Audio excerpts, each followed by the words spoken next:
प्रिय छात्रों, आज मैंने टॉपिक लिया है रस। रसः यह पुल्लिंग शब्द है। रस का जो रस की व्युत्पत्ति है वो मैंने लिखा, रस्यते आस्वाद्यते इति रसः। रस क्या है? जिसका आस्वादन किया जाए। आप देखेंगे भोजन में भी हम आस्वादन के बाद ही उसकी अनुभूति करते हैं कि यह रस है और आनंद की अनुभूति होती है। रस से आनंद की अनुभूति होती है।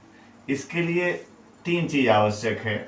एक है जो कारण है,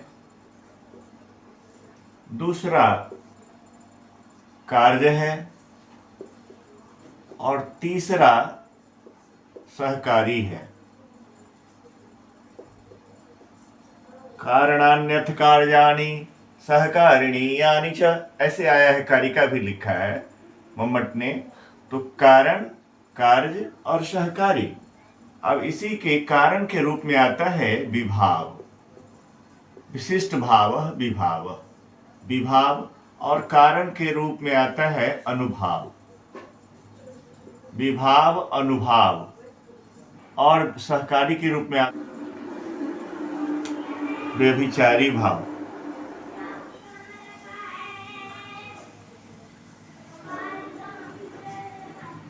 ये तीनों मिलकर क्या होता है? विभाव, अनुभाव और व्यभिचारी भाव। तीनों जब अस्थाई भाव के साथ संयोग करते हैं, या इन तीनों के साथ जब स्थाई भाव का संयोग होता है तो रस का निर्माण होता है। अब विभाव में भी दो होते हैं। एक देखेंगे आलंबन और दूसरा होता है उद्दीपन। आलंबन और उद्दीपन, जैसे नायक का नायिका के प्रति और नायिका का नायक के प्रति आलंबन होता है एक दूसरे का। और उद्दीपन होता है जो चंद्रमा, सूर्य आदि जो मौसम है, बसंत, ये सब इसके उद्दीपन होते हैं। उद्दीप्त करने वाले, रस को प्रादुर्भूत करने में उनका योगदान होता है, वो उद्दीपन कहलाते हैं। विभाव के दो भाव होते हैं।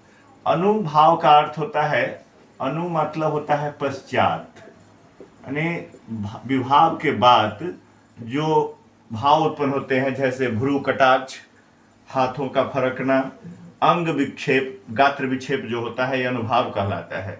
अनुभाव का मतलब हुआ अनु माने पश्चात, भवन्ति इति अनुभावः, या पश्चात भवन्ति इति जो पीछे होता है, यानी विभाव के बाद अनुभाव होता है, जो कार्य रूप में है, जिसमें आदमी भौं टेढ़ा करते हैं, कभी गात्र विक्षेप करते हैं, अंगों का फरकना होता है, कभी भिन्न भिन्न प्रकार की शारीरिक चेष्टाएं होती हैं, उसी को अनुभाव कहते हैं।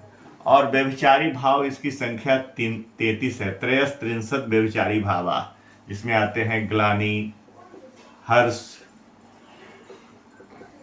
मद, मात्सर्य, ऐसे बहुत सारे भाव आते हैं।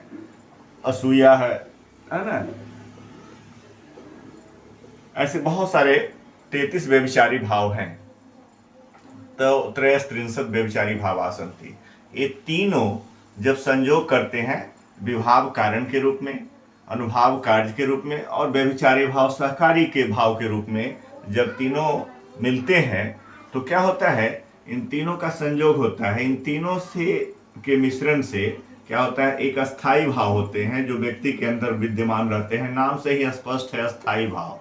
ये व्यक्ति की अंतरात्मा में विद्यमान रहते हैं, एक संस्कार के रूप में अंदर में विद्यमान रहते हैं, जो अनुकूल इन सब को प्राप्त कर, अनुकूल अवस्थाओं को, विभाव, अनुभाव और व्यभिचारी भावों को प्राप्त करके ये अस्थाई भाव क्या होते हैं? रस के रूप में प्रादुर्भूत होते हैं, रस के रूप में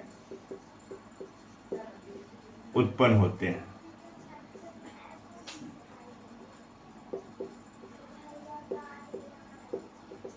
अस्थाई भाव ही रस की उत्पत्ति में, अस्थाई भाव रस का रूप धारण कर लेते हैं, लेकिन उनमें सहयोग होता है विभाव का, अनुभाव का और व्यभिचारी भावों का। फिर विभाव का मैंने बहुत भेद कर दिया, या आलंबन और उद्दीपन।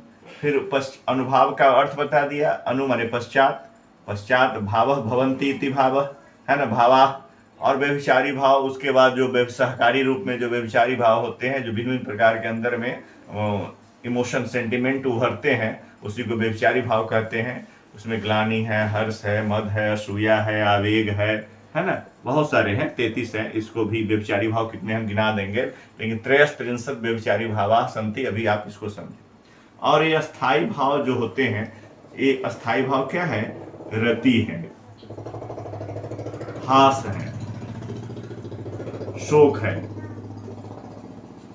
क्रोध है, उत्साह है।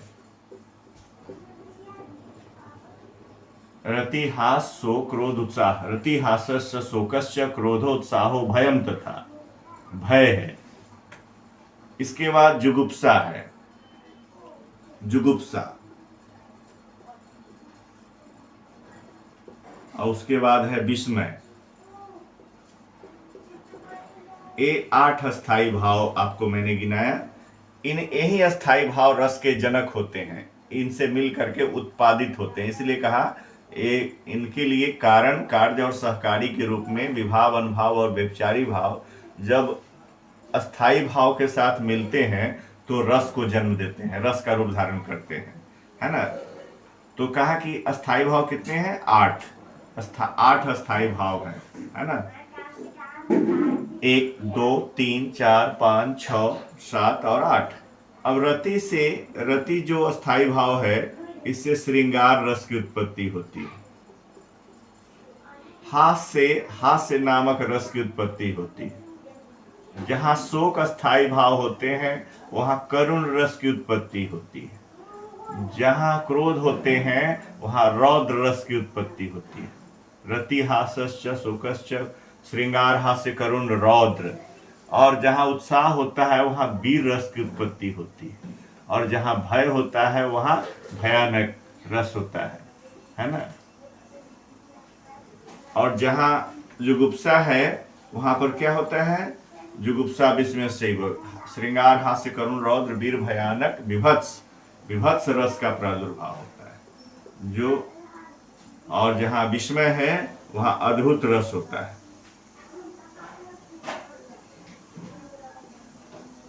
ठीक है, ये रस हुए, विभत्स रस, अद्भुत रस, श्रृंगार रस, हास्य रस, करुण रस, रौद्र रस, वीर रस, भयानक रस और विभत्स रस और अद्भुत रस। ये 8 रस हैं और इन 8 रसों के अस्थाई भाव हैं रति, हास, शोक, क्रोध, उत्साह, भय, जुगुप्सा और विस्मय।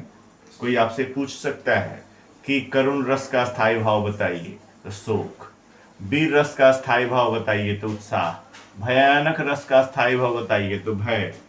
अद्भुत रस का स्थायी भाव बताइए, विस्मय, आश्चर्यचकित होना, आंखों का विस्फारण। और विभत्स रस का स्थायी भाव जुगुप्सा। विभत्स जो दृश्य मंच पर नहीं दिखाने योग्य होता है, तो ऐसी स्थिति में जैसे नायिकाओं का अपहरण करना प्रतिनायक के द्वारा ये विभत्स रस को जन्म देता है, तो ऐसी स्थिति को अपहरण करना उसमें विभत्स रस दृष्टिगोचर होता है। तो ये देख रहे हैं 8 अस्थाई भाव हैं और इनसे 8 रस की उत्पत्ति होती है। तो इतनी जानकारी इसी को कारिका रूप में लिखा गया है। कारणान्यथ कारजानि सहकारिणी यानि च रत्यादेह अस्थाइनो लोके तान्य चेन नाट्य काव्यो कथ्य। एक काव्य में, नाट्य में उसी को तो क्या कहते हैं? विभाव, अनुभाव और व्यभिचारी भाव के रूप में जानते हैं, है ना। और वहीं अपने अनुकूल सामग्री को प्राप्त करके, अनुकूल स्थिति को प्राप्त करके रस के रूप में प्रादुर्भूत होते हैं। ये भरत ने लिखा है। भरत, आचार्य भरत जिन्होंने नाट्य शास्त्र दिया, वो यही सबसे पहले इसके सूत्र देने वाले थे। भरत आचार्य, इनकी रचना है नाट्य शास्त्र। नाट्य शास्त्र नामक ग्रंथ में इन्होंने लिखा इस कारिका को। इन्होंने लिखा कि विभावानुभाव व्यभिचारी संयोगात रस निष्पत्ति, उन्होंने लिखा था। इसको मैं अगले वीडियो में मैं इसे आगे का विषय वस्तु प्रतिपादित करूंगा और क्लियर करके। इस रस पर, रस विस्तृत चीज है, इसकी कई वीडियो इस पर बन सकते हैं और बनाएंगे भी हम। यहीं पर इस वीडियो में, यहीं पर मैं अपनी वाणी को विराम देता हूं। धन्यवाद।